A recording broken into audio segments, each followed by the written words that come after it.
setup today. Yeah. Kind of nice to not have to worry about notes and stuff. We get set up. Do it. Check the audio real quick. Set up. There's my phone. Make sure it says we're streaming on the YouTube. Now we're streaming on the Twitch. Well, I had a Casually Geographic video up. I've been watching him ever since you plugged him the other day. Oh, man. Dude, I love that guy. Real good stuff. It is, man. It's amazing. What a natural teacher. Yeah. And natural in both aspects of it, because he does it. That's I true. mean it. That's true. I hadn't thought about that. That guy's We sound good, by the way. freaking awesome. Yeah, and he breaks it down in a way that's very relatable while also being very informative. Like you said, natural teacher. Yeah. Entertaining. Mm-hmm. You learn stuff Yeah, about wildlife. Most of the stuff he's teaching you is like horrifying when you think about it. Yeah. One of my favorite things he does is when he ruins animals for people. Yeah. Yeah. Like the sloth bear. Well, it's not like that's, sorry, nature is brutal. Yeah. It's something he said about like, you may think this cuddly Baloo is sweet and kind. Yeah. But it's a whirlwind of death. Yes. Like, all right, yeah. Yes. He doesn't like birds. Really? Right off the bat? Roxanne, goodness. Give me a minute, please. So before the podcast, we were sitting and talking, and I didn't realize that I didn't have the stuff ready for the notifications. Yeah. So you're plucking away at it. I'm catching up now. Yeah. Gosh. Man, oh man. But I told you that I had a Lenovo. Don't send me push notifications asking me to recommend this PC to people. What year is it? What are you doing? Okay, so I got the Discord. I got the YouTube. Okay, I'm glad you got the YouTube, because all I'm getting, finally, all I was getting was just the circle. Yeah. It's thinking about it, dude. So I told you that I had a pre-show topic. Yeah. I appreciate that. And it is, what class would you say, and you can pick whatever RPG you want, whatever TTRPG you want, what class would you say a new type would fall under? Sonic. Yeah, I think so. Yeah. I think you could have a really cool system that is old types and new types, and that's the only two classes. Well, you got in D&D, you'd be Sonic. And Shadowrun, you would be a rigger. Yeah. Connected with your vehicle. 40K, you'd be a psyker. Okay. And you'd be a psychic in Pathfinder, I think is what it's called. There's a name I'm thinking of in Rifts. Not the juicer, the... I can set this aside now. Certain people watch this, and they will let me know. Maybe it might be Psyker. It might be in that as well. Almost knocked everything over. No, don't do that. Yeah, I'm not a new type, unfortunately. No. I think you can have a really cool system of like, hey, old types get... Hey, kid. Hello. Old types get access to more physical things they can do, right? Yeah. And then new types get more crazy things they can do. Like, extrasensory is a early new type ability. Something like that, Yeah, but or you could have it like the mouse guard style of you're more human, you're more nature. You become more new type and less old type, but then your soul is not as weighed down by gravity, and so you don't care as much about. Well, there's things they don't so far in Gundam they don't know how to put together, right? And I don't know how to level the playing field. I don't know. It is. But if we had a Gundam role playing game, like what is the offset to that? What is the power of the new type? Because they get pretty strong in places. Yeah, they're so pretty strong. And that little Ford, we should say this Tuesday, because I'm going to go into my nerd stuff because in Dune, I have this, and then there's some stuff from Ender's Game that's reminding me. I need to remember this for Tuesday. Yeah, just jot this down. Yeah. Go back and rewatch this. Yeah. Oh, you're only going to be able to rewatch that on Twitch. Yeah, that's true. It's in the pre-show. Hey, Will. Okay. Hello. I think it could be an interesting system of, hey, this game only has two classes. but then in the classes, there's multiple. Yeah, Yeah. that'd be a good way to do it. They balance can it. be. Really, Will? You just got here. One more week. Well, yeah, one more week. That's 6 episodes, right? Yeah, 6 episodes left of Double Zeta. Welcome. Oh, so glad you're here. Cool. Welcome. It's alive. We are alive. I feel like I'm alive now that we're almost done with Double Zeta. Yeah. It feels like it's been draining me. Look at that. Ugh. We are on episode 42. We just finished episode 41. No. It's a return almost to the old audio setup where you should be hearing both of us at the same time, but one of us more on one side than the other. A little bit. Maybe not. It maybe come through. Hey, as long as it sounds good. Yeah, hopefully. Look at that. And yes, we will be starting Charge Counterattack. Yeah, Shark's Counterattack, we will watch the week that I come back from honeymoon. We'll watch that. Okay.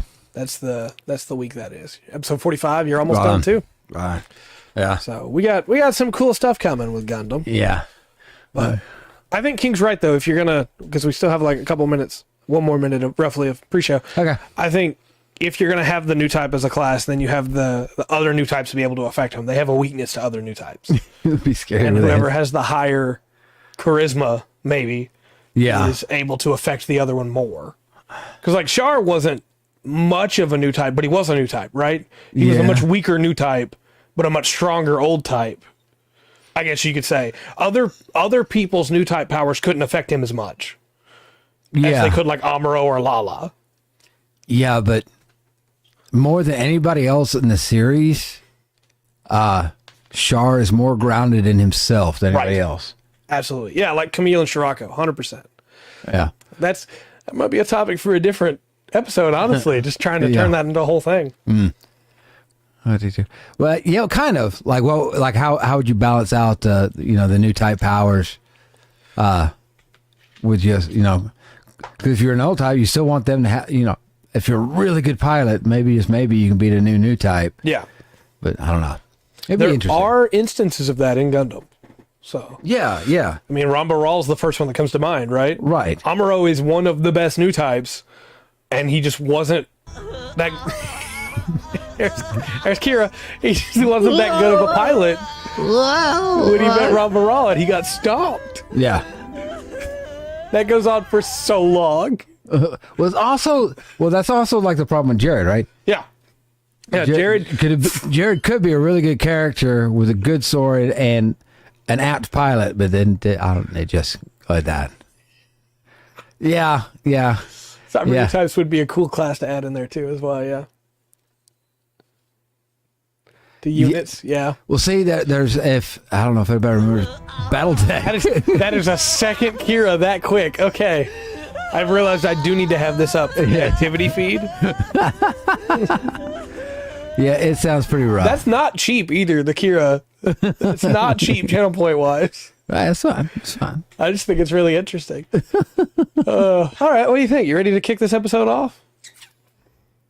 Yeah. We can revisit the Gundam idea another week. I think that'd be a fun discussion. That's Trying to good. balance that out. Hello and welcome to another exciting episode of the Full Spectrum TTRPG podcast. My name is Trey. I am Rungren. You might notice some differences in the background. Yeah. Things look a little different. Yeah. We got some good changes, I think, on the back end, Yeah. and hopefully you're looking forward to all that. Not even that you know what it is yet, but there's some cool stuff coming. And also, just real quick, again, and announcement-wise, I'm going to mention it every stream that I'm on up until the time. March the 9th through the 17th, we will not be having streams. We're taking the time off because I'm going on my honeymoon. So, just a reminder, cue Kira cry. I know. Just randomly play it, yeah. I might stream something that week. Ooh, there you go, there you go. I wasn't going to speak for him, so looking a lot healthier. I did shave, so I trimmed my beard. That's probably what it is, but I've also been losing weight, so I appreciate that. Thank you. We have an interesting topic, I think, tonight. Okay. This kind of came about apropos of nothing ahead of time. But Runger and I got to talking about this, and then I did a lot of digging afterwards, and I think there is a lot of discussion about this on the internet, but I never saw it until we started talking about it. I guess That's the way the algorithm works, man. That's right. They're always listening, man. They're always listening. Put your phone inside a tin bag. Ugh. Yes. So, optimal play in a TTRPG. This is a general topic. It applies to all TTRPGs. And in some ways to any game that you play multiplayer, right? Yeah. Optimal play, is it required? Is it something you should strive for? And what is the mindset that goes around it? Because I think we're both on the same page of optimal play is not always the right choice. No, but it's not always the wrong choice. It's not always the wrong choice. Suboptimal play, depending, isn't always the wrong choice. Yeah. More often than not, I would say it probably is, right? And there's a fun middle ground somewhere that is just right. Well, okay, from a player point of view, you're going to want... it's easy to understand, but it really does... Yes. Yes.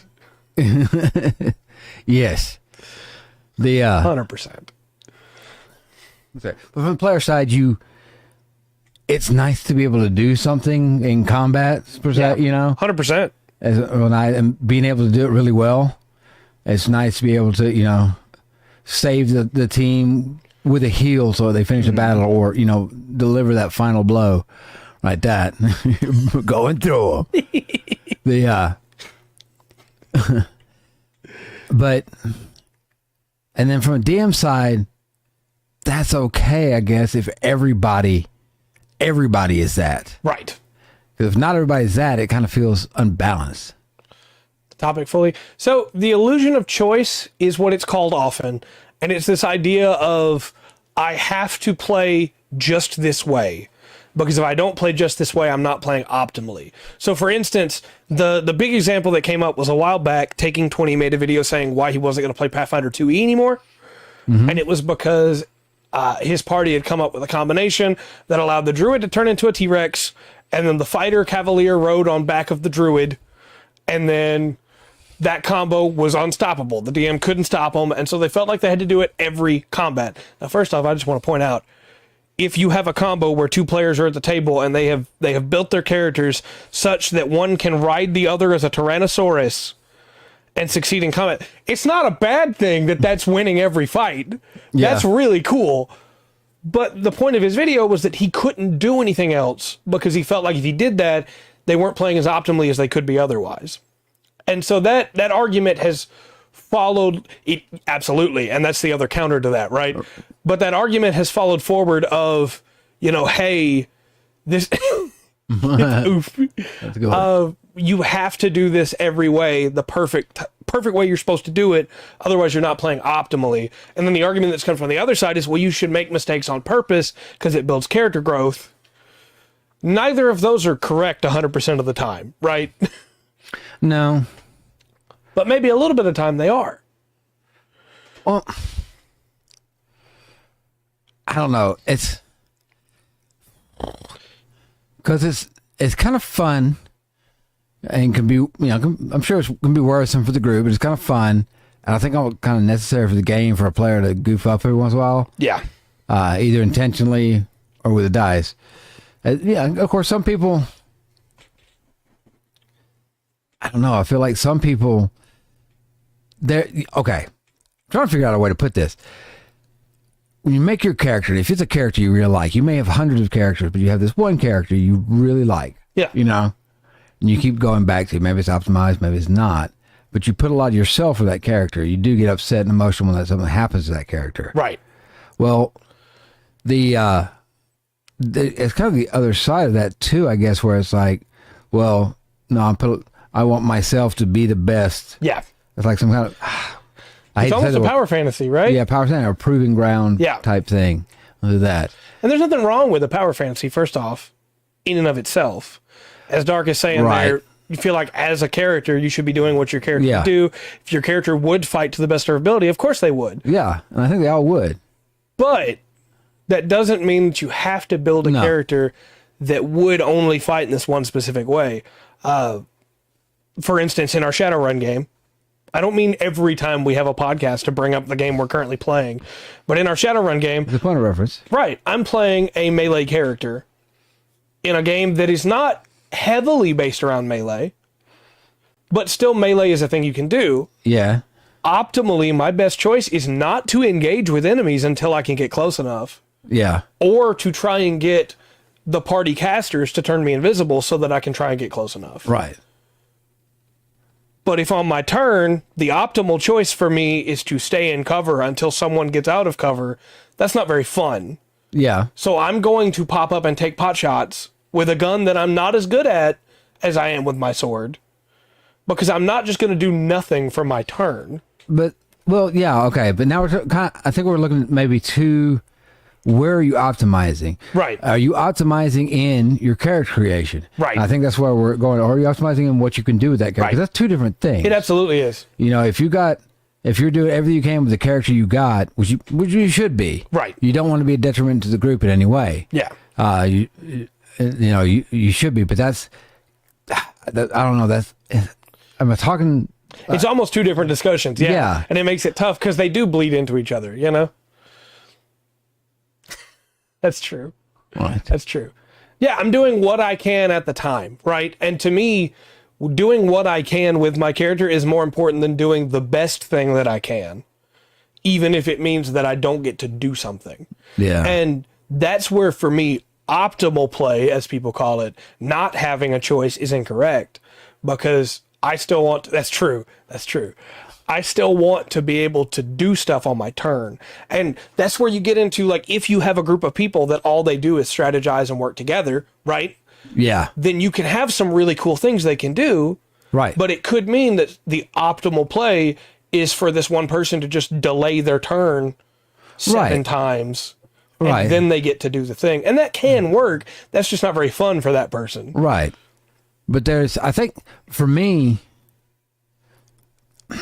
on the DM side of it, the combat's going good. I feel good about combat if everybody's getting to do something, Right. and they're okay with doing that, Right. You know, if they're like they've got some other options, but they say I'm popping with my bow, and they're happy doing that, you know, and they're happy with making a hit. That's working for me. Yeah.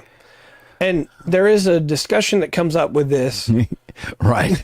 Right. Fair enough. There's a discussion that comes up with this that's, well, I can only ever play, if I want to use a bow, I can only ever play a fighter, or I can only ever play a ranger. I can't play a monk and use a bow, or a ranger or a rogue and use a bow, because it's not as effective as these others. Yeah. It's like, well, no, you can still, though. Like, it may not be the optimal way to play an archer, but that doesn't make it a bad way to play an archer. Just because that fighter with a great bow is doing more damage than the ranger with a bow doesn't mean that ranger still doesn't have options the fighter doesn't have. Right. You know? Right. And I don't know. I like it when I kind of like it when the hero's journey is undertaken by a bunch of dummies. Yeah, I agree. In a way, but That's fair. There are times where you should feel good about holding a turn. I just think that going like, hey, this person is going to wait until this person's been knocked down to attack them while they're on the ground, because it's more optimal than them swinging and possibly missing. you know, I kind of wonder how much of this is, because in my mind, if I make a character to play in an RPG, TTRPG, Yeah. I think about it so much differently than I do with a video game character. Yeah, I agree. And I think some people look at it. Yeah, it's the same as you're playing, doing the same thing. Yeah. Then there's the other side of this, which we haven't really touched on yet, which is, and Dark's touched on a little bit, the idea of I need to play my character poorly because it makes things more fun. When in reality, King's brought up the same example. Yeah. In reality, when you're doing that, all you're doing is hurting everybody else at the table. Right. Because the DM has not planned for you playing poorly. The DM has planned for you playing averagely. That's not even a term, I guess, but... Well, I mean, one of the crazy things about TTRPGs is that you play it with people and dice. Yeah. And dice are random enough as it is. Mm-hmm. And people, well, they're just nuts. Yeah. You never know what they're going to do. Right. what the way they read the rule, when you read the rule, whatever, you're not sure how it's going to come down. Yeah. I don't know. I can understand. I think I understand. I can understand the argument. It's like, no. This is an arena game. Yeah. This is this is not like a tournament thing, or this is this group takes this very, very seriously. Right. Then that kind of would make sense. Yeah. But I don't know. I think a lot of people, when it comes to, even if they play a lot, I'm really just kind of a casual RPG player. Yeah. I think so too. I mean, I honestly, I am. Yeah, I am as well. When we play once a week. If I make a character, I'm not trying to make that character. And again, there's two different discussions, but they kind of do bleed into each other. I'm not making my character with the intention of making them as strong as they possibly can be. I'm making with the intention of making a good character. And one thing that I've seen some people complain about, bad on purpose. yeah, His for character sure. is great. No, and if he stood up and said, "No, I really want to play this," I understand what he was going for. But we did have news around the table, and the way he went about it, I don't know. I didn't want him to be a detriment for the group or anything like that. I understand. But he ended up making a great character that still kind of fit into what he was doing. Yeah. So it worked. One thing that I saw a lot of people complaining about was the idea of, I went to go play with my group and we were base boosted. I just want to point that out. Yeah. I went to go play with my group and I wanted to play a Battle Rager Barbarian, and I was told I couldn't because it was not as good as the others, and it wouldn't let me play optimally. Huh. And it's just this mindset of everything has to be as good as it can be, which again, it is a different conversation for sure. Optimizing a character versus optimal play. Yeah. But people that go for only optimal play are probably optimizing their characters too. Yeah. And of course, I kind of wonder, because you have some play. I don't think that anybody hearing this is that kind of player or anything, but you get players where it's like, no. I'm the hero. Right. I don't know. It's kind of a way to look at it. I'm the main character in the story. Yeah. Nice. That's cool. I like that. That's really cool. TTRPGs are great. And when you let your characters be people, instead of always going for, I have to always play this kind of fighter, or I have to always do this in combat, you have so much more options that can let things grow and change, Is it -4? Nice. That's not optimal. That's definitely not optimal. But like another example, I played in your game. Character. Yeah. Right. I played a fighter for a while before he multi-classed into Paladin fighter that was Battlemaster. And so he had all these different maneuvers.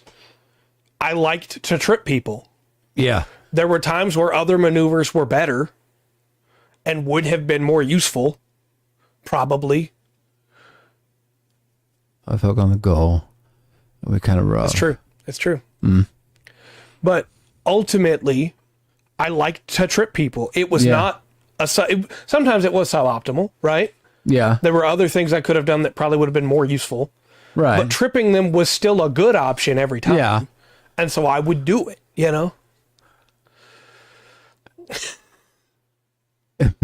There are a lot of people like that.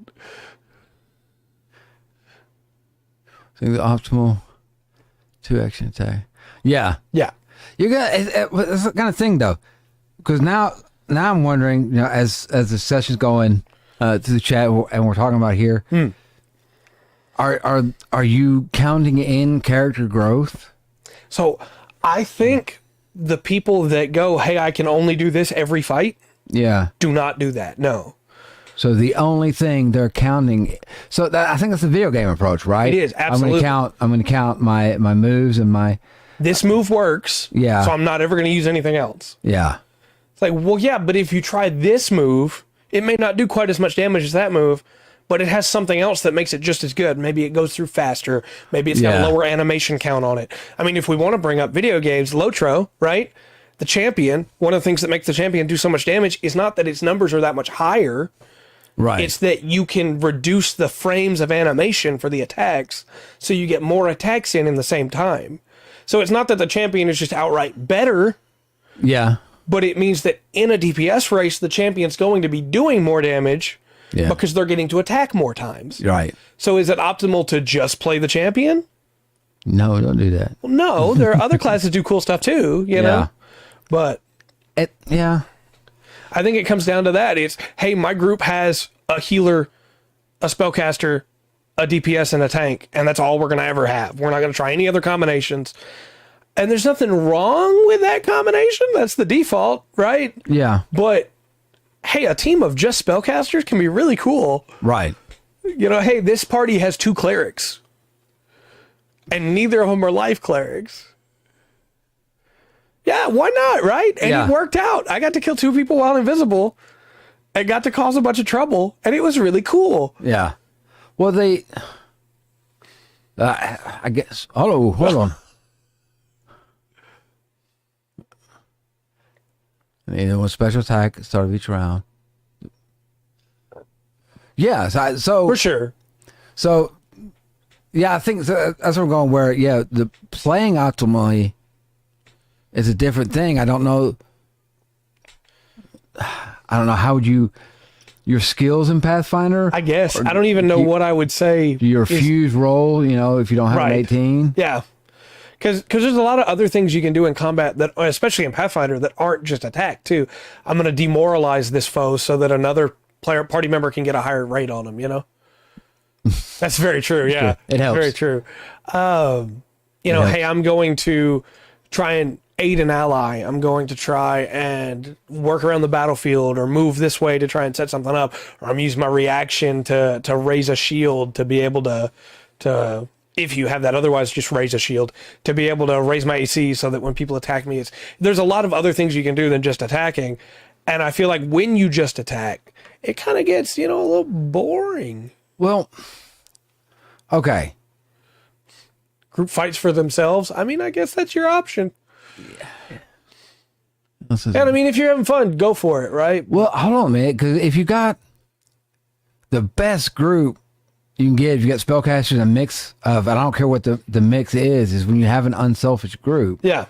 That's willing to cast, to use their turn to help another player instead of just, being a show off of what they got, I guess. Yeah. Oh, no. Well, I guess a good example of this is a wizard that has Fireball, right? Yeah. In optimal play, the wizard is probably going to use Fireball. Realistically, in most situations, Fireball solves the problem. But maybe the wizard wants to put somebody to sleep so that the melee can get crits on them. Yeah. And so they use sleep instead, Fireball, yeah. Fireball. But to King's point, that you can have fun that way for sure. And some people do.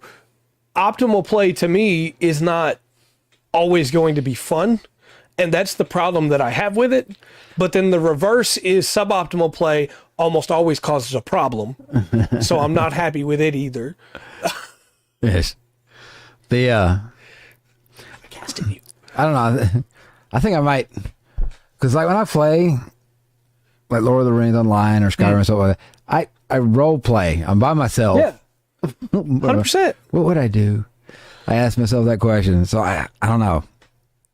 Just always going for I could probably have better equipment now I think of it. I could probably get it. Yeah. If I wanted to optimize. For sure. Going through. I don't know. Yeah. Yeah. I understand. Yeah. I guess that's me too. If I'm playing a TTRPG, hey, maybe I've got something in my kit that's way better than everything else. But that doesn't mean I'm just going to use it every time. Like, for instance, again, bringing up another campaign that we've played together in, the monk that I played, Laurent, the cat monk, the Leonin monk, just kept picking up weapons. Yeah. Because that's the kind of person he is. He picks up anything to use in the hunt. If he thinks it's cool, he picks it up and he fights with it. Optimally, the best choice was just a punch. I had Crusher I had taken as a feat. If I punched and I crit, I could move them. If I punched and I didn't crit, I could knock them prone, depending. I had so many options with just my fists. But I had a staff, a greatsword, an axe, a club, a shillelagh, and I liked using them. So I would rotate through. I had a cutlass. it wasn't that I was bad with any of them. I could use them all and do good damage with them, but I couldn't do as much damage as I'd be doing with my fists. So was that holding the group down? Yes, you were holding the group down. Right. My gosh. I wasn't, because I was still doing decent damage with all of them, right? Yeah. But it could have been a situation where if I chose instead, hey, I'm not trained in this weapon. Let's say I pick up like a Yukwa and I decide just to use that. I'm not trained in it. I've got much worse chances to hit with it. Yeah. Then I might be dragging the group down. Well, yeah, but that's not the way D&D 5e works. Right. It doesn't. Yeah. Yeah. It has damage stats. I can use it. Oh, King, I'm stealing that. I'm going to use that. Yeah. But you're right. That's not the way D&D works. In D&D, you can, even if you're not trained in a weapon, you can pick it up and still, you know, like a -2. Is it piercing? Is it slashing? I just need to see how the blade is on it, or if it's got a club, or what is it? That is one thing I do like in Pathfinder 2e, though. Yeah. If you're not trained in a weapon, you don't know how to use that thing optimally. Well, that's how second edition was. Yeah. You know, you pick like longsword, weapon proficiency longsword. Yeah. It's not You ad did time that. yet, Nightbot. I'm looking at the ad. It has not yet started. That's all right. He's a little drunk. He's trying. He just got up. We'll have to. He's doing his best. All right. But I think when it comes down to it, for me, optimal play is fine to strive for, but when you force optimal play, you've gone too far. I think that's where I'm at with it right now. There's so many good ideas That's true. going out. Yes. That's true. Yes. So, what do you think? It is ad time right now. The ad is going. Okay. So I guess this is a good chance to open up. I think I'll get a drink of coffee. Oh, that just sprayed all over my arm. Okay. All right, the ad is still going. Getting soda everywhere. God. That's still better than when I knocked over your coffee that day. Yeah. The fact that you stayed my friend after that, that's when I know we were good. We're going to make it. Yeah, that's I wasn't so worried true. about the PC. Yeah. All right, the ad has wrapped up there. Okay. Hope it was a good one. Display set of armor in Curse of Strahd. I didn't ruin anything. I just knocked his coffee over. Yes. I ruined his cup of coffee, I guess. Yeah. See? Yes. I don't know. If it's got stats, why not, right? I don't know. Yeah. Warlock and heavy armor, though, that can backfire pretty quick. Yeah. How do? Yeah. You have a. Oh gosh, we haven't played in a while. You'd have a negative cast, wouldn't you? Yeah. Negative hit. Yeah. Okay. What do you think? Do you think optimal play is something people should strive for, or do you think they should just try to do their best? Or do you think they should try and sub-optimize? Shattered a mug? Turn into the haunt. That'd be cool. I don't know. I don't. If you let's take D&D for example. If you roll or Pathfinder, you're rolling your stats, right? And you've got an 8 Yeah. to put somewhere. You kind of have to use that. That's gonna hurt you Yeah. in that one stat. It's gonna be a weak point, and it's what you do with that and how you work it. I would not say put that 8 in my main stat. Right. That would hurt the party, I think. It would hurt the party. However, you being, the classic dumb barbarian of that has a skeleton in it. Yeah, that's cool. That's cool. I love that. Great act. Here you go. All right, fair enough. Please continue. I'm sorry. I got distracted. No, it's fine.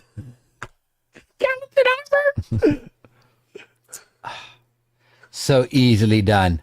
Give me the armor. Irons will go. I don't know, man. I don't know. I want the end of the day, more than really any other type of game, it's meant for cooperation. There's a lot of should be emotion in it. Yeah. Off, and if you're optimizing just if all it comes is a numbers game, Yeah. which you can play the numbers. You can. And I'm thinking of the Palladium system specifically because you roll your stats and then you pick your skills, and your skills affect your stats. Right. So somebody correct me on this later, but I think you can get like athletics. So it's going to give you some points to your strength. Right. Well, if you pick bodybuilding, you get some points to your strength. There's stuff you can you pick the right skills, you're going to have a stupid strength. Right. So if it just becomes a number game, it kind of loses the flavor of the RPG. Nice. No, I agree. And I think that's where we get into the second half of this, I suppose, with the illusion of choice, which is if you choose that, hey, this is the only good choice we can make in combat, so we have to do this every time. It stops being, hey, how are our characters going to get through this? And more of just, oh, well, here's a fight we have to do. Yeah. Here's more riding dinosaurs. Like, how do you make riding dinosaurs boring? What is wrong with you? And that's where I think it's on the DM as well. Disencourage is maybe not the word I want, but it's the word that came to mind. To disencourage that kind of thing of, hey, if every time you get into a fight, the wizard uses fireball, maybe you're going to fight some enemies that are resistant to fireball. They're resistant to fire,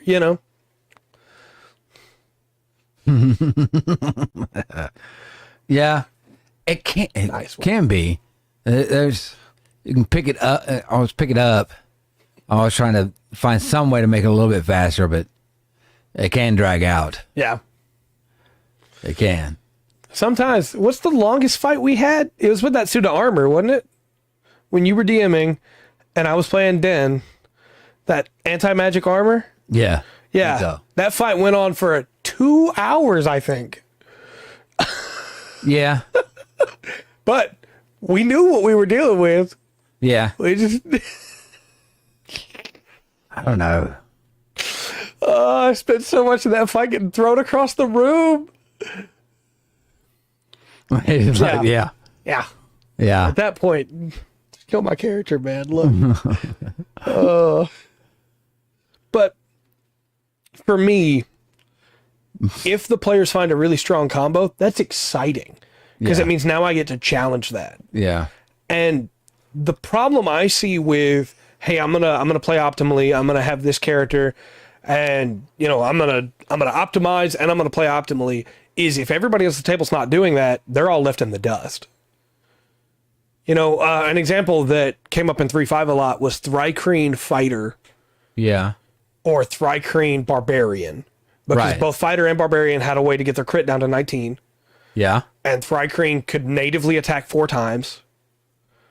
And so then when you action surge, a Thrycreen Fighter could attack 12 times and could get their crit down to an 18. Yeah. And so every turn was the Thrycreen fishing for a crit. And if they got it, nobody else got to do anything. Yeah. Because they got to kill them, Yeah. Yeah. Fireball bunny. That's true. That's true. I don't know. Eldritch Horror. Nice. 20 minutes is maybe a little too short for me. Yeah. Well, that's 20 minutes is a really good time for like your build-up battles. Yeah. Like but you for have a boss fight. No, boss fight. I think we'll go that. But a 20-minute, if you can get 20 minutes where you've got a good couple of skirmishes in the story. Yeah. That's pretty good. That's a good step. It also depends on how many players you have, I suppose. Yeah. Once you get to like 5-6 players, fights start going a little bit longer just because more people have turns. And as much as I love players, because I am one, most of the time we're not ready for our turn when it comes to our turn. That's a whole different discussion. Be ready for your turn, please. When it comes to your turn, you should already know what you're going to do. You had the whole game up until your turn to know what you're going to do. And I say that as somebody that has an idea, my turn starts, find out I can't do that idea, and go, huh. All right, I guess I'll I guess I'll do this. Yeah. Fights cost you 40 AP. You have 130 AP. Well, I'm glad that you're enjoying having us as a good background sound, sir. Yeah. Enjoy. But that's a whole different subject, I suppose. Being ready for your turn. Player etiquette, we could do at some point. But no, I think like if you're doing the same combo every fight, that's, in a weird way, I'm going to say it, that's not on you. That's on the DM to stop it. Yeah. It should be obvious at that point what they're doing. Stop it.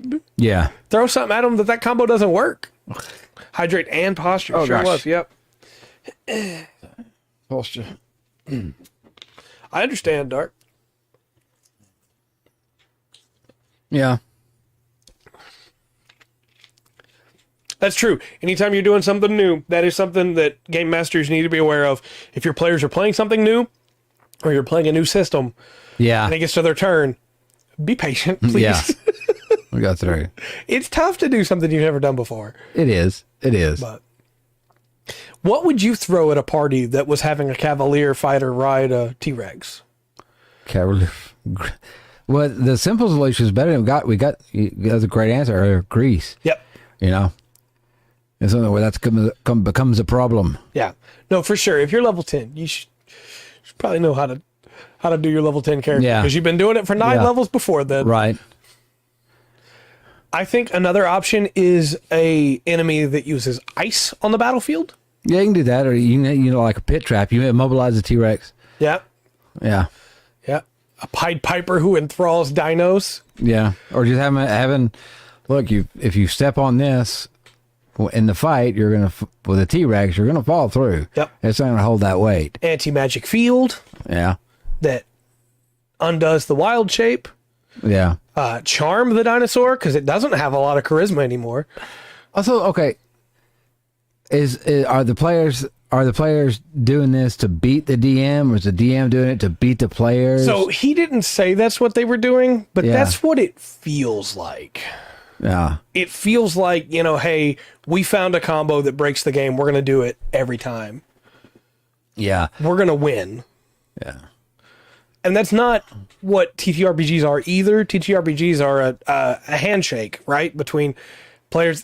In Pathfinder, it is legal, yeah. Well, you could do it. You could do it in D&D 5e2. It's got to be higher level, right? Yeah. But TTRPGs are a handshake, an agreement between players and GM that everybody's working together to have fun. Yeah. And if your table loves grindy crunch games, everybody's having fun. If your table loves RP heavy, little low combat, everybody's having fun. If your table loves a mix of the two, everybody's having fun. But as soon as it becomes me versus them or me versus the DM, then nobody's having fun. So, this is where I get to flex some of my Pathfinder knowledge. I'm sure it's got polymorph. Yes, not just polymorph. You can also wild shape into a T-Rex as of, I believe it's 12th level, which is really not that high up. Yeah. That's when you get up to that tier. Okay. So, Nice. Nice. us versus them. And yeah. And whenever it's really low actually. Versus the DM. Well, are you playing against a now? Look, as a DM, I'm going to set up. I need the players. The best time that is them to be PVE. Yeah. Right. They're beating the environment that I've set up, the situation that's set up there. So that's the difference. That's the difference right there. 100%. 100%. You're there to beat the DM's monsters, the DM's characters, not to beat the DM. Right. And unfortunately, that is a mindset some people do have. It's a competition. It's called a game. Yeah. You know, so I I got to had win. the first time that I DM'd 5e. I had a friend of mine that I worked with that I was pretty excited to get to run for. I had a couple other friends that I'd ran for before. Yeah. It was our first time playing 5e. I was really excited, but he kept making weird decisions. And he played 4th edition before, so I didn't think it was going to be anything. It wasn't that he was new to TTRPGs. Right. But then at one point, it was, hey, you're walking into this hallway. he didn't check for traps. A trap went off, and his comment was, "Oh, of course a trap was there. I know you're trying to kill my character." Yeah. Yeah. What? No. Don't take it personally. And it's 100%. That's the way that he's played before. Is the GM is trying to kill your character. Yeah. And that's not what we're doing. Well, it shouldn't be. Right. It should be dangerous. Yeah, absolutely. You're It on should an be- adventure. You know, that's how high is that level, that chance of death? Yeah. You know, But we go through. at the end of the day, it should be everybody working together to tell a good story, you know? Well, see, I'm kind of on the same page as you, Dar, and I think the group we play with is too. We want the characters and everything to be good. It's a story. The story is what makes it interesting. Yep. Right. 100%. And how the story changes based on what your character does. That's why I get excited when my character dies, or it looks like they're going to die. Yeah. It's like, oh man, this could be great for the story. Oh, yeah. But yeah. And then it's almost impossible to kill a character in 5e. Yeah. It's true. But no, I agree. If the DM goes into it, or the GM goes into it going, hey, I'm going to kill the party today, I don't think that's the right mindset. I think it should always be, I'm going to challenge the party today. And if somebody dies, hey, guess what? You know, that's how it goes. I understand for a lot of groups it doesn't, Yeah. but I have been in groups where it has, and it's Yeah. really cool when it happens. And look, when you die, you know, it is always, here's the catch on this, right? It is always death by DM. Yeah. Always, every single time. All right. That's the power of the DM in the game. And so that could be, I mean, if you feel like your DM's out to get you, that is a problem, right? If you die, it may not be the DM's fault per se. Yeah. It's just also the only death. Yeah, Yes. exactly. Yeah, thank you, Dark. I played a Tiefling Barbarian for a while in 3rd edition. I've mentioned him a couple times, Fugjas. Yeah. My idiot barbarian, and I loved him so. He had, because my DM at the time was running where you rolled stats and you kept them, no matter how low they were. And I had a 5 for my intelligence. Yeah. Fugjas was stupid. Yeah. The party would tell him what to do, and he would do it, you know? Yeah. Fugjas, his character arc was he was going on an adventure because these people had picked him up and were nice to him. You know, that's what he was doing. Yeah. Situation came up where they had to get through a door. He broke the door. On the other side of the door was a trap. It dropped him down to well below half when he took a spear to the chest. Yeah. And then when they tried to run, he was too weak to get away. So he stopped and held that door. Yeah. And when the party turned to try and convince him not to stay, had him say, Fugjas' family. Yeah. And then he turned back and he died in that doorway so they could get away.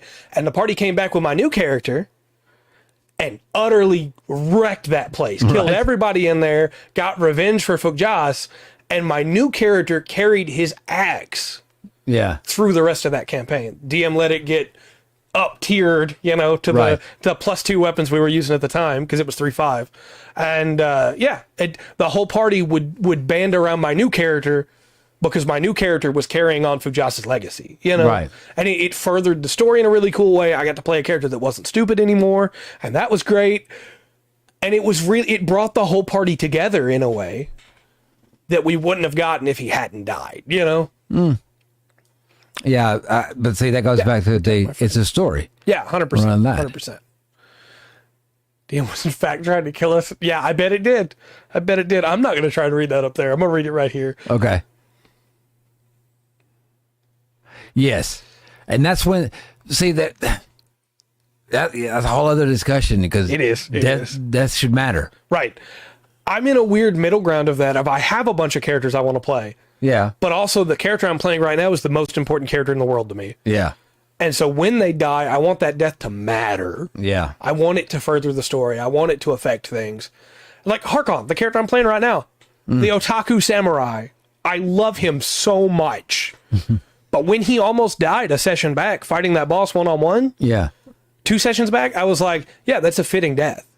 Right. It's fine if he dies here. I have another character I can play. This, I will think of him fondly forever. after this if he dies. He didn't die. I'm still playing him, having a great time. And there are some people where a character almost dies and they pick that new character they want to play, and then that character didn't die, and it's, okay, well, I got to retire him now because I want to play this new character. Yeah. And that, I think, is the difference between you care and you don't care.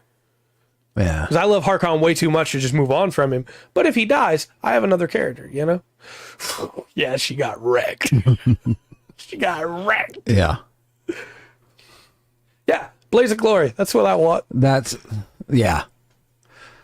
Yeah, I like that. That's cool. The Blaze of Glory is always cool. Mm-hmm. All right. It does not feel good when you fall off a cliff and die. No. You're optimizing right now in FGO? See, you're playing a video game. I understand, Dark. Yes, and that's important. Yeah. That's to me, that's important. Yeah. And that's why the character is important. Right. And for me, like I said, I think death has to matter in this game. You get an idea and a love, and you get real philosophical for a second. Philosophize. But something you like or love into, that costs. Yeah. That costs things. And it may be a physical cost or emotional cost, however monetary, it's going to cost. Right? And if you're enjoying your character in depth to it, you're going to play as best you can with what you've been given. Yes. Right? And you do your best. And if that character dies, then it's going to hurt a little bit. Yeah. It's an extra stake in the combat. Yeah. And I think that's why, as you said, you're going to do the best you can. But for me, when I see people talk about how, well, I'm only ever going to do this, it's like, well, do you really care about that character then? Because it's just a means to an end. At that point, a character is just a tool, you know? I'm going to read it again down here. That seems to be a little bit much. That's like running that hardcore. That'd be like one session I would do for the group. Yeah, for sure. Like y'all are trapped in the Running Man. Yeah.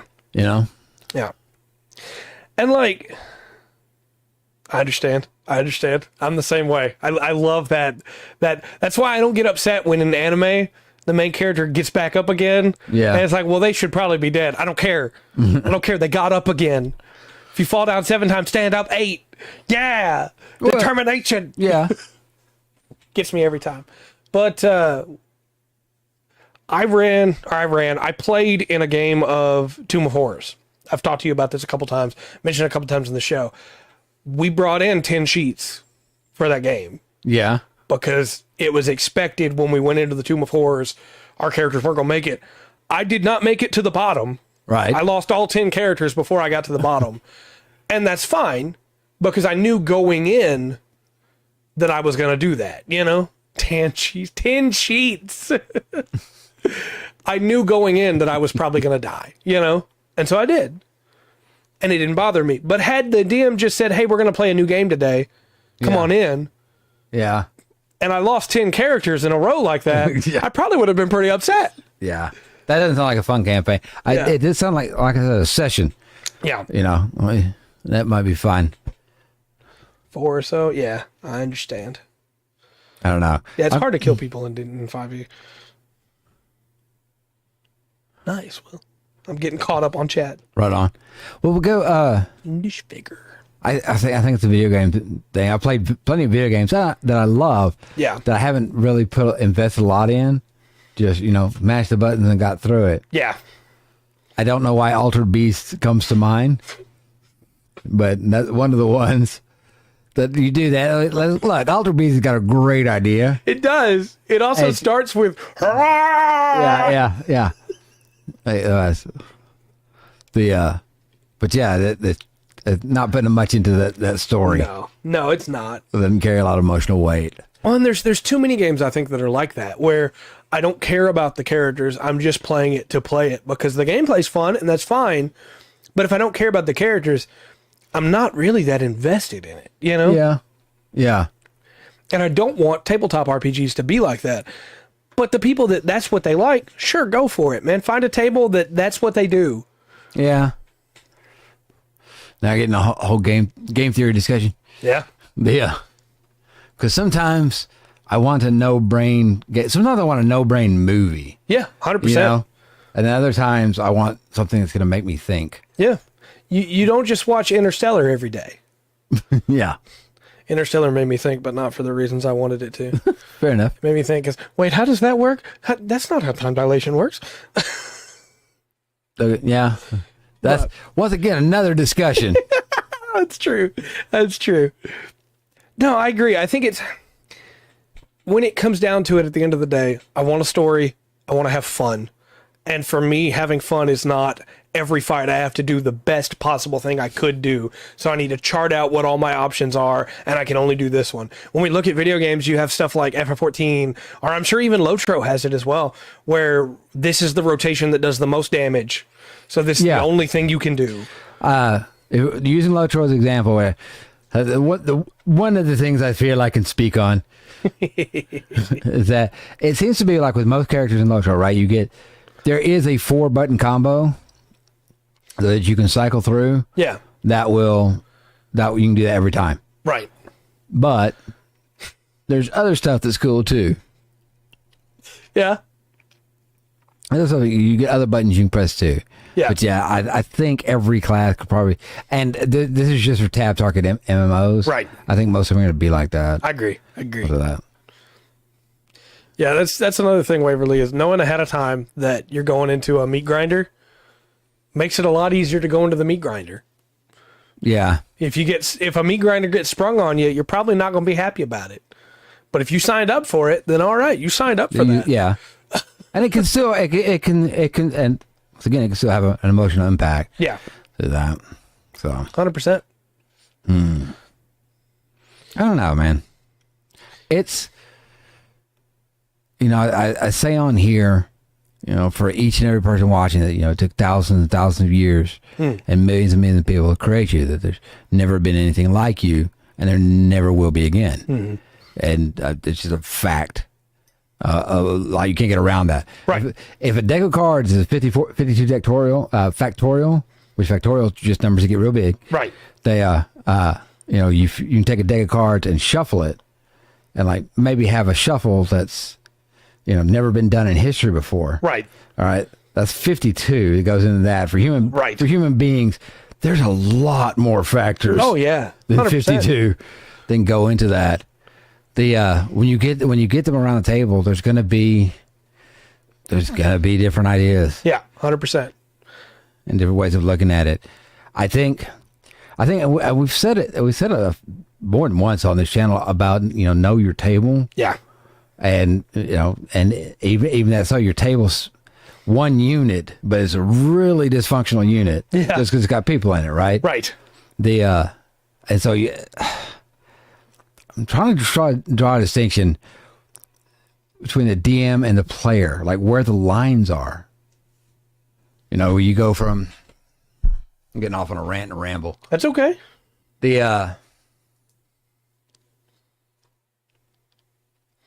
I don't know.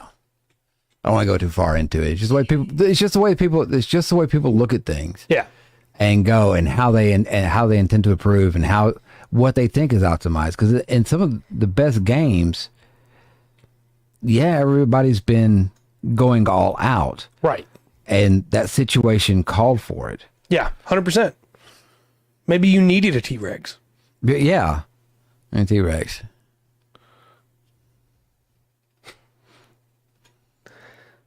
The first half of that sentence, I thought Lovecraft wrote for a second. The second half, absolutely not. He would never say anything like that. Yeah. What was was it Arthur C. Clarke had the we're a thing of gray matter on two fleshy stilts. Good one, Dark. That was about right. Have a good one. Have a good podcast. I think for me, my big takeaway from this, the big thing that surprised me was the number of people that were pushing others to either play optimally or to play suboptimally. When realistically, what they mean by play optimally most of the time is just don't suck. Yeah. But what some people mean is don't play that because that's not as good as this. You should play this instead. Yeah. And that's too far. Right. And the other side is trying to say, let me play my character the way I want to play, which is fine. But some of them are saying, no, I want to sabotage the group on purpose for better role play. And that's no good either. Yeah. Yeah. There's a wonderful middle ground here. There is. But, and we've talked about, there's a lot of things to it though, right? One, I don't think people understand stats. Right. No, for sure they don't. You know, because when we use D&D as an example, I think Pathfinder uses the same system. An 8 is not horrible. Right. I think people have an 8 on something, or like they'll put an 8 on intelligence. They're like, I'm stupid. Like, right. No, you're not. No. That 8 is, we're all 8s at this table, okay? Right. That's I don't know. There's a lot going into it, and it's going to have as many different views as there is stories to tell.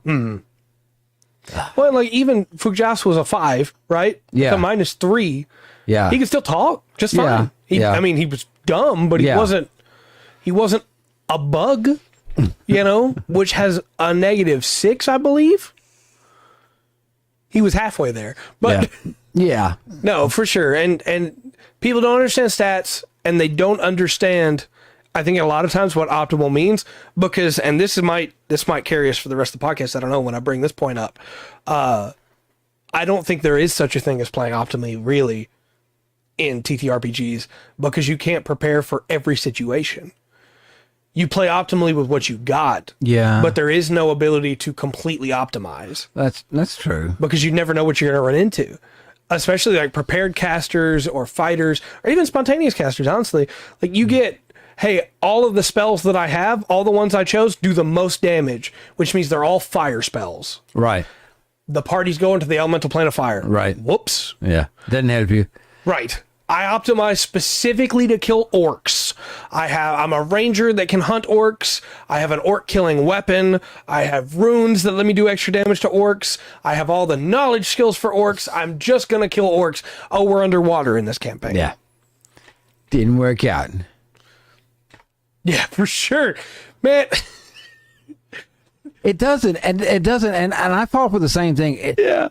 Like an 18 in D&D is you are so ridiculously above the average person with that score. Everybody's, all the average people you meet are supposed to be 8s across the board, pretty much, right? And that when you get a 12 is a stupid high number. But that's not it's not the way we play the stats, though, sometimes. Right. I just took knock. I got this. Yeah. Elemental plane of earth.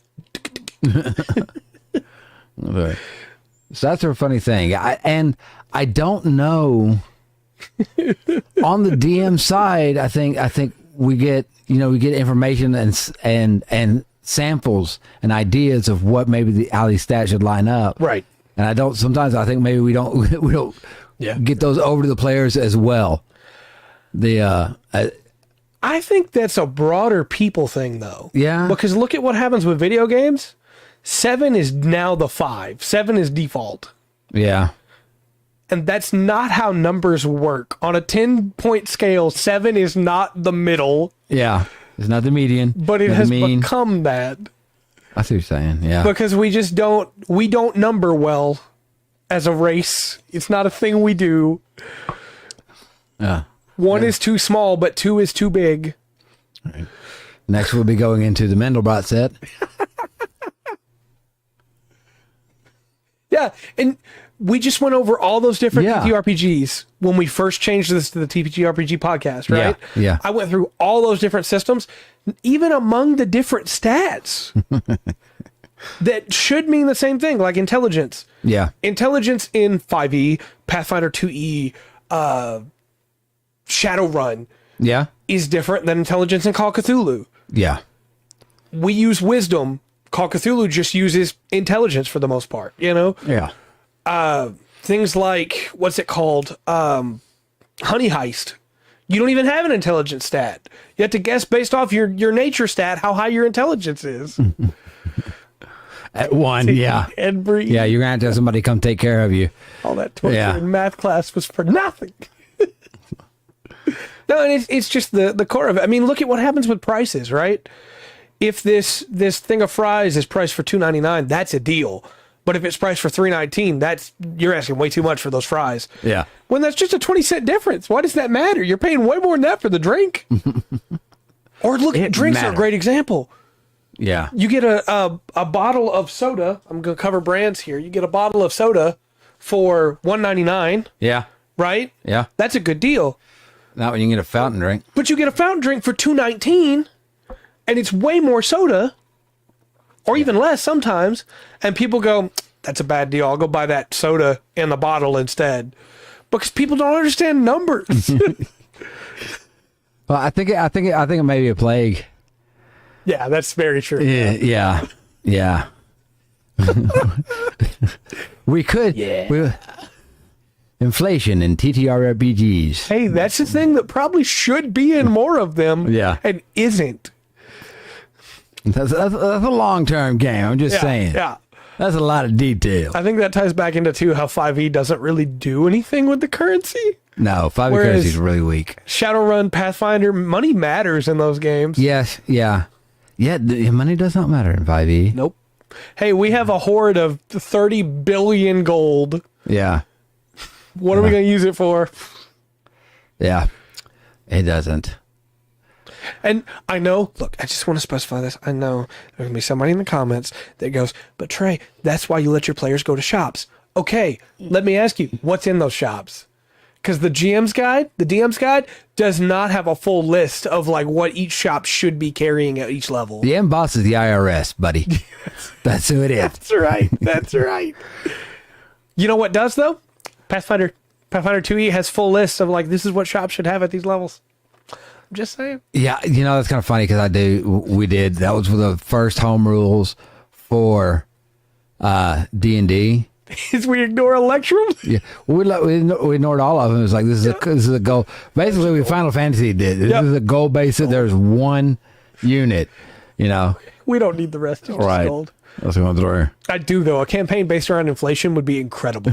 Where you're going on missions to try and reduce inflation I'm the and barbarian. combat inflation. I'm a barbarian accountant. Look, that'd be a good reason to rage. Look at these numbers. Oh, yes. Man. How did you lose $30,000? Can I play that next? Can I play an accountant barbarian? It's just lost it. No, I haven't heard that, but I will look it up. I think I own that because of Humble, and if I do, I might do a video on it, and you should do a video on it too. Okay.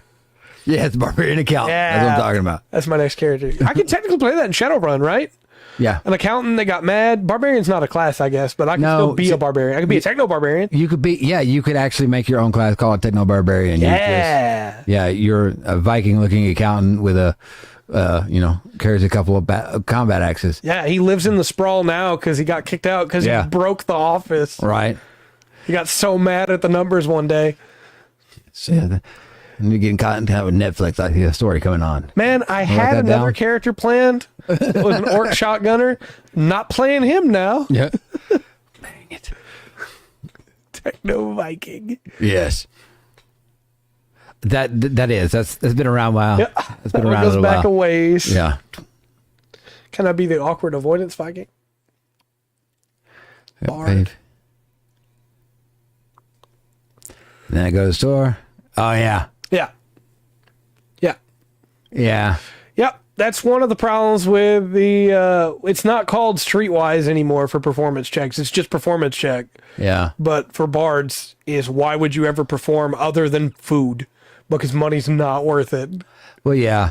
And that's one of the that's one of the bard things, but you gotta you have to, it seems to me, or it just feels like as a DM, if somebody plays a bard, I'll sigh. And they get to play a bard, but it feels like they need to have something in town. Yeah. Like they need to have something that's them, their performance. They get this whole thing. Well, yeah, I'm sorry, I went downhill. no, let me tell you about what happens in Pathfinder 2e with bards in downtime. Yeah. Where you can build up a following during the downtime, and then you can recruit. You see, the bard, you don't have downtime like that in 5e. Yeah, you don't. But you can recruit, what are they called, pawns Yeah. from your groupies to be able to go handle and manage stuff for you or go do stuff for you. It's so cool. So Starving artist, yeah. Look, I am a starving artist, so we'll leave it at that. That's fair. Oh, you should check his music out. It's really good. Let me give you the link. Thank you. I've been listening to Meaningless and Meaningful Interpretations again lately. I need to get the license. All right, what we got here? Hold on. Let me catch up. Pathfinder. You can return into an RTS game. Yeah, real time. And town manager. Okay. Mm-hmm. Yeah, downtime in Pathfinder is so good. Props for playing Bard. I will copy it into the YouTube chat for you. Oh no, Wendigos. That way you don't have to try and copy it off the screen. Oh, okay. Got it there. There you go. You know, it may be, I don't know if it's the hardest class to play. There's definitely some easy classes to hardest class, but it may be. Maybe one of the tougher classes to play and do a good job on it. You know? I think so. I haven't really put them in order of rank from a DM side. Yeah. I mean, easiest to play is Barbarian? I think human fighter. Yeah, fighter's probably true. You just need stuff for them to kill. Yeah, going through. But if they're a gladiator background, that can be difficult to play around. Because if you get to a town, they probably want to fight in the arena. Maybe. Well, see, that's still she was throwing out that the actual gameplay of it and making it work. Downtime matters. It does, and it's hard in 5e to give that. And I think that it is a component that quite a few games overlook.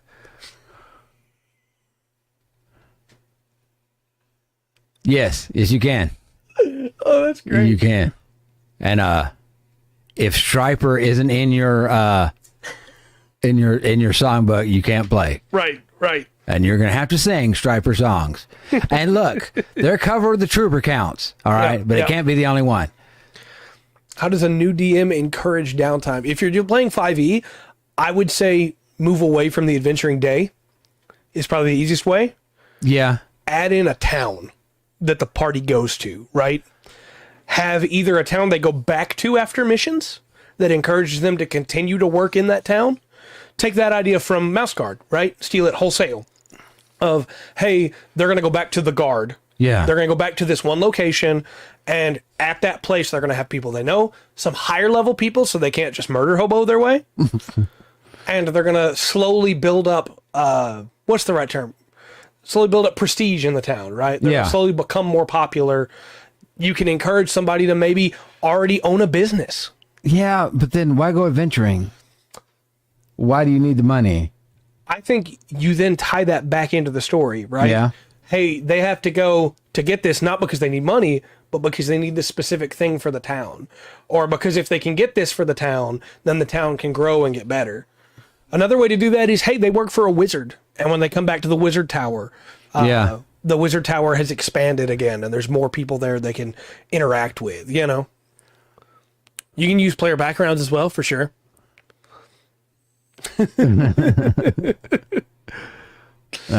For sure, King, for sure. But that's where 5e, in my opinion, and there's a lot of, now that I look back at it with all these other systems that I've looked at, 5e has a lot of flaws that we fixed on our own. Yeah. That I didn't realize really we were fixing on our own. Yeah. And downtime is one of the biggest ones. Because it doesn't incentivize it in any way. There's no reason to do downtime in 5e. No, you do have a few things in Dungeon Master's Guide to give you an idea. To give you an idea of some things, but it's not encompassing. Right. It's not a focal point. There was an expansion for 2nd edition. Was it called Blackguard? Yeah. No, it's not Black Flag. But I think it's called Blackguard. They kind of had the idea of where you were building your castle, your fort. Okay, yeah. And everything, and that became part of the rules. Right. I don't remember. It's Black Reach. Black Reach sounds really familiar. Might be Black Reach. Wait. Strap waiting close for the infinite. I feel like that's inspired by DBZ. I mean, look, man, if you can get somebody to agree to it, more power to you. Well, but another way that you could encourage downtime is the campaign takes place on a ship and their crew of the ship. Yeah. So downtime is to maintain the ship, fish to try and catch more food, going ashore to try and trade. Yeah. That way you could always be interacting with different groups of people. You know, I kind of we're getting into the weeds and everything, but also are you a group of adventurers or are you a group of heroes? right. Because it depends on where the focus is. Yeah, that's very true. Because you play both kinds, really. Okay.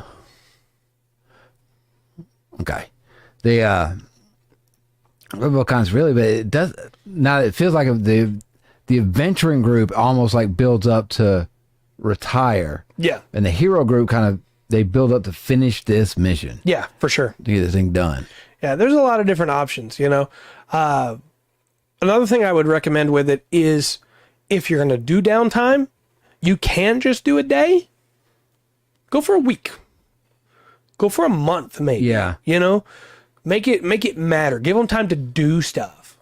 More than once, I've given a few months downtime in the middle of a campaign just to see what the players came up with. Mm-hmm. And the can I do this questions and stuff. And some of the players I want to have been doing this. Yeah. Have a good one. Well, I guess you need to go then. Don't have too much fun, King. Right on.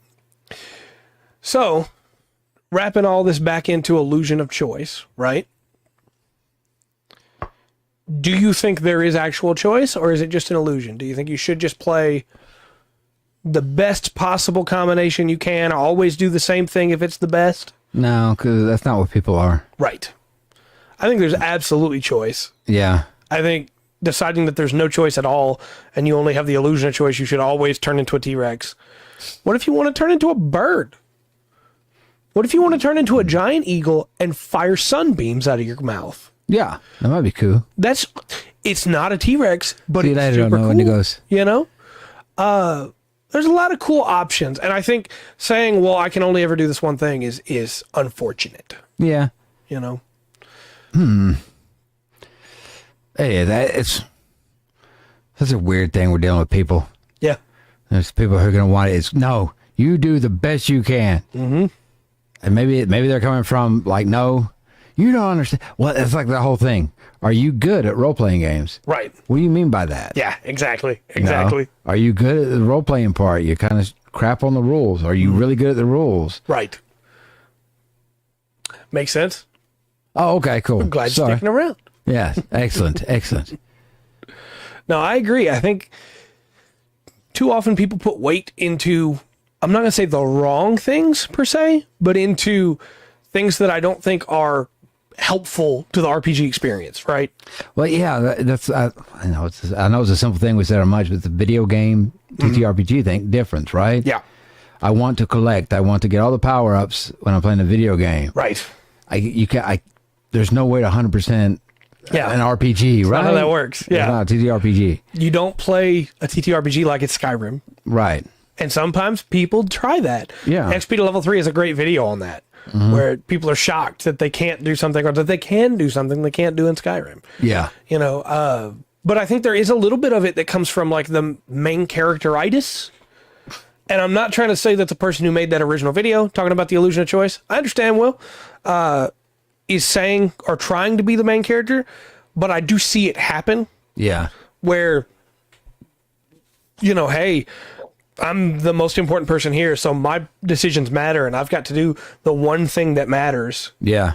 It's like, well, no, that's not how that works, though.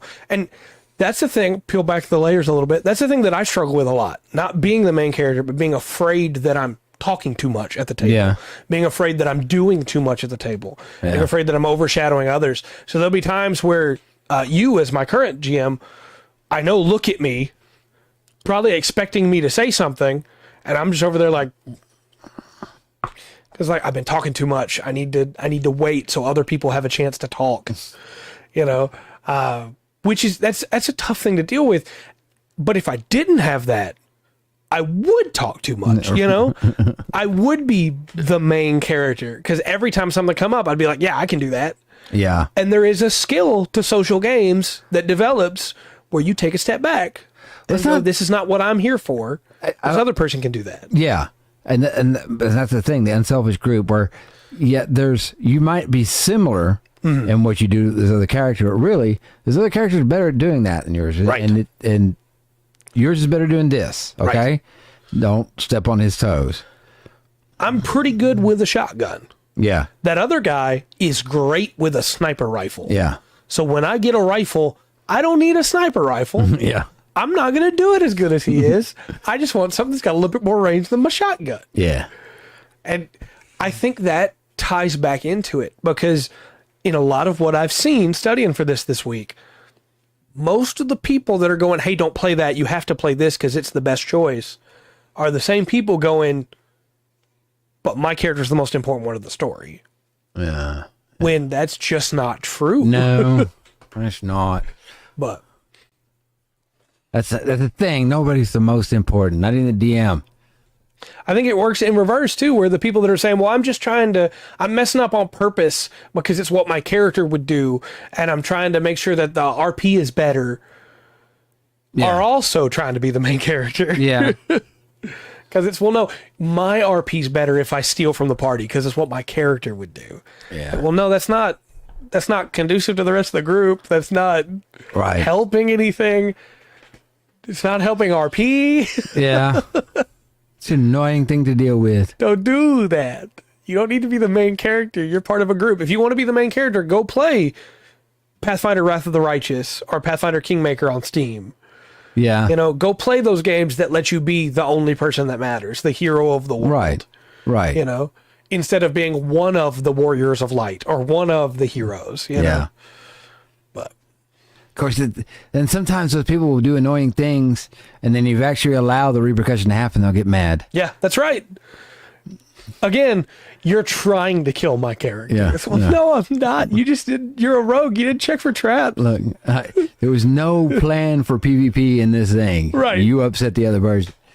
I'm not going to stop them from attacking you. You're the one who tried to steal their new magic item from Right. them. And I see sometimes people say, well, people don't do that anymore.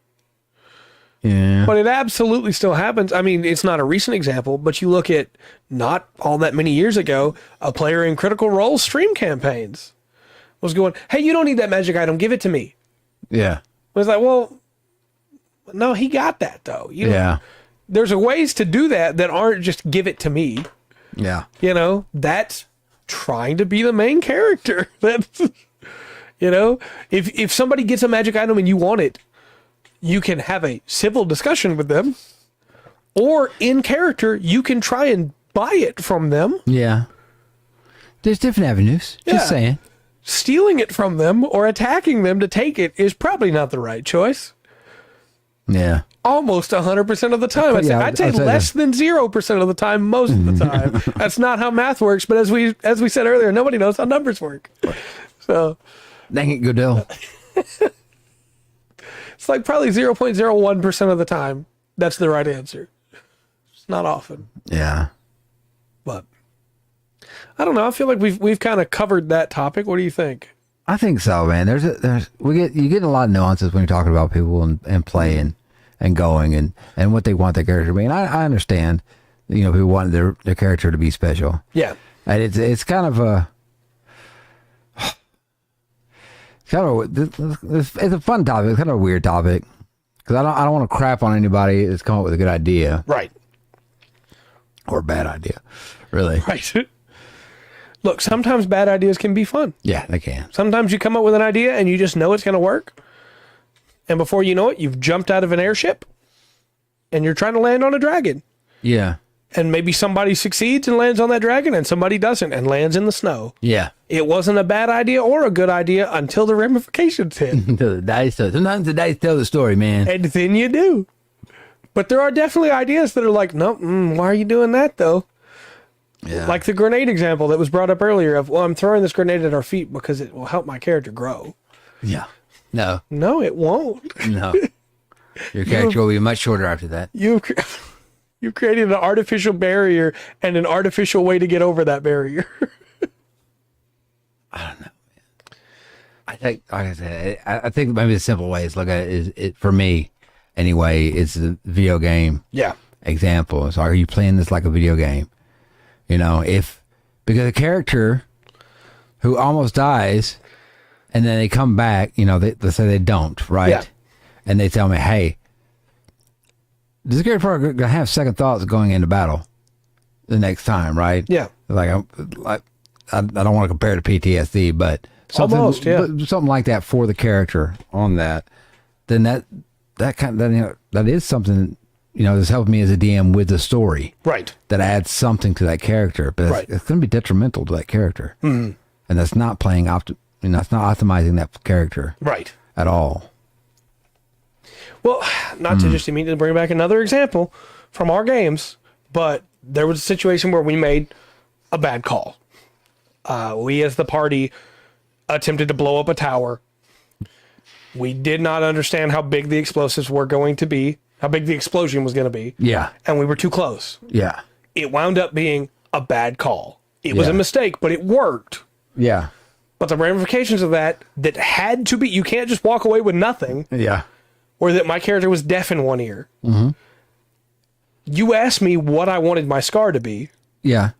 I was an archer, was full on an archer. Yeah. If I had said I want to be blind in one eye, Right. that would have worked with the story, Yeah. but it would have hurt me as an archer, and it Yeah. would have hurt the party. Right. So, hey, I'm deaf in one ear. Yeah. I still get that character motivation. Right. I still get that character growth. Doesn't affect the party. Yeah. It does technically, because then we had a lot of jokes about how he was deaf in one ear. Right. People were talking on the wrong side. But it never actually hurt us combat-wise. Mm-hmm. Whereas I could have chosen an option that would have. I think that still would have been good story-wise. Right. But I think it would have hurt the party. And so that's not the right choice in that situation, right? Yeah. Yeah. To me. I don't know, man. It's a weird thing. We're talking about stories and tales, and what happens in those stories and tales. And are those stories and tales around the table? Are they about the character, or are they about the world? Right. Or are they about the player? Because sometimes that's how that happens. Yeah. And that's when you get the main characteritis. Yeah. Terrible disease. You should get it checked out if you have it. Yeah. Not like mine. I'm just a dumbass. That's all it is. There's. I think most people suffer with it. They just don't want to admit it. Yeah. I will tell you now, there is no cure. There is treatment Yeah. for it. Yeah. But, Boom, my sword. So, but yeah, main characteritis is pretty bad. If you make a dumb mistake because of your own ignorance, or honestly, look, it happens to all of us. I know we give this word a bad rap, but your own stupidity, like you made a mistake. Yeah. That's okay. But when you purposefully go, yeah, I'm going to stand next to this explosive. Well, look, all right. Yeah. All right. Man. That might be going a little too far. I think it's too easy. This topic goes out way too fast. It does. Because at the end of it, at the end of it, it's like how, or it's like every character you make just have to be at peak performance. Right. Because that doesn't feel right to me. I agree. Because that's not the way people are, I guess. I don't know. Not to use the word that gets used all the time bone to my incorrectly, but that's how you wind up with the Mary Sue Gary Stew, right? Yeah. Of I'm perfect, everyone loves me, and I can do no wrong. To me, that's not an interesting character. Which is exactly what I am, is why I'm boring. Exactly. Yeah. 100%. Perfect in every way. All right. Well, anything else we might have missed, or anything else you wanted to say about the topic? I don't think so. It got me thinking about what game would have the biggest, what is just character wise. Yeah. Could you go, okay, I'm going to optimize this character, and I think that, it would be the biggest power jump over the average character, so to speak, right? I have a weird example for that. Divinity Original Sin 2. The video game? Yeah. Okay, I'm sorry. I was just Oh, you were thinking tabletop. I'm sorry. Yeah, and the game that comes to mind is one of the Palladium games, really. Yeah. Just because the way skills go. Yeah. Probably. Because I think even if you made a character in like Pathfinder 2E that was focused on getting crits, Yeah. and you're doing way more damage, you still only get 3 actions a turn. And you still have to deal with that penalty for multiple attacks. Yeah. So like you're doing good damage, but you still have to balance it out, Yeah. But I mean, it's not only that, it's, well, okay, if you got an 18 You know, you got 18 strength. That is your optimized. You know, if you don't have a fighter with 18 strength, why are you playing a fighter? Right. You know, Because I won't play a different fighter. because you got, you know, I won't play a dex fighter. you need that bonus for damage. Yeah, no, I know. To that. And that's the mindset, right? Of, Yeah. hey, don't play anything that's not the most damage. I say it makes me think there was this I don't know how long it lasted in second edition. It was percentile strength. Yeah. So if you had an 18 on strength, you would roll a percentile dice on the backside of it. Yeah, And it affected your bend bars and all that. right. Right. And of course you want, 18 100 is like as perfect as you can get. It was, Right. it was a weird system. And I don't know why I bring it up now, but it's like, oh, I got to roll this 100. It's like I got 18 and then I roll a 30. That's just terrible. It's like, no, you got 18 strength. Right.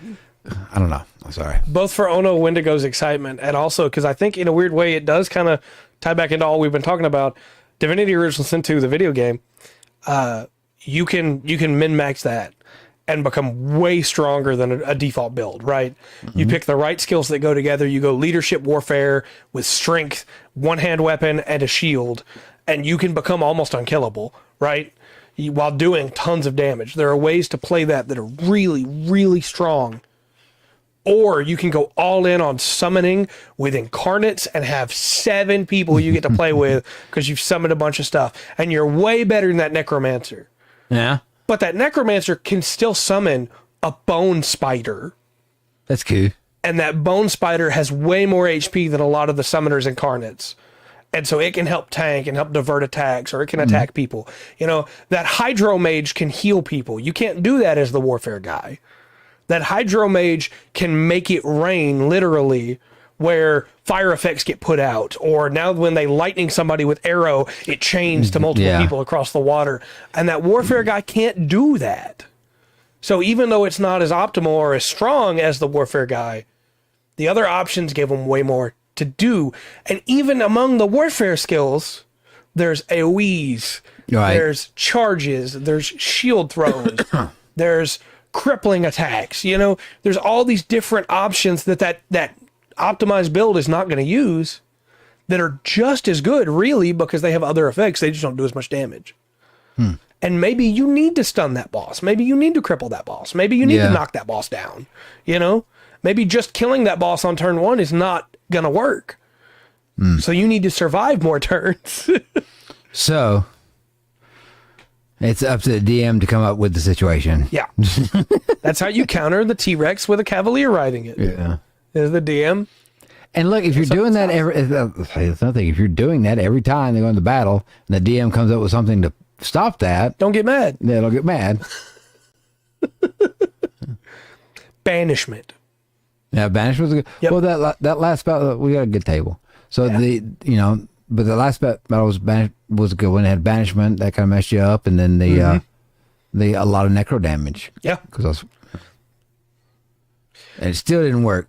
Would you, quick question before we wrap up, would you, if they cast banishment, there is a DM mode in Divinity Original Sin 2. That's cool. Yes. I want to play around with that.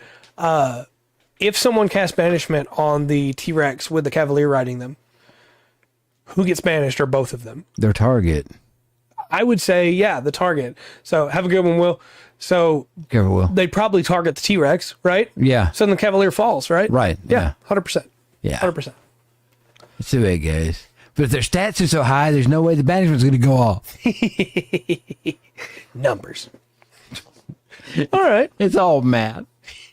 I love that idea, by the way, about that barbarian accountant. That's coming Yes. back. Yes. I'm using that somewhere. Somewhere. Well, what do you think? I'm good. Okay. I'm good. Tomorrow, we'll be building the Burning Gundam, or the God Gundam, as Okay. it's called in Japan. Nice. Gonna have a fun time there. Hopefully everybody comes and hangs out there. Then next Monday, we'll be doing MMO Mondays. yeah. We having a good finished time chapter 10. Yeah. Okay. Excited. Hit level 50 finally. I haven't gone and done anything else with that character because I don't want to overlevel the story stuff we're at right now too much. Yeah. But, We kind of got caught up in a good spot right now. and then Tuesday, regular podcast will continue. Mm-hmm. Got some cool stuff. And we'll cover the reviews from this last week. And then Wednesday, you'll have your assignment. Yes. whatever that winds up being, Yes. that we vote on Tuesdays. And next Thursday, we didn't talk about what we're going to talk about next Thursday yet, but we'll come up with something. We always find something fun to talk about. Yes. So We will. We appreciate your input. Everybody, thank you. yeah, if you have some ideas, by all means, at any time, leave them in the chat, shoot them to me on Twitter, send them to the podcast Gmail account, which is the Full Spectrum Podcast at gmail.com, or put them in the comments on the YouTube side.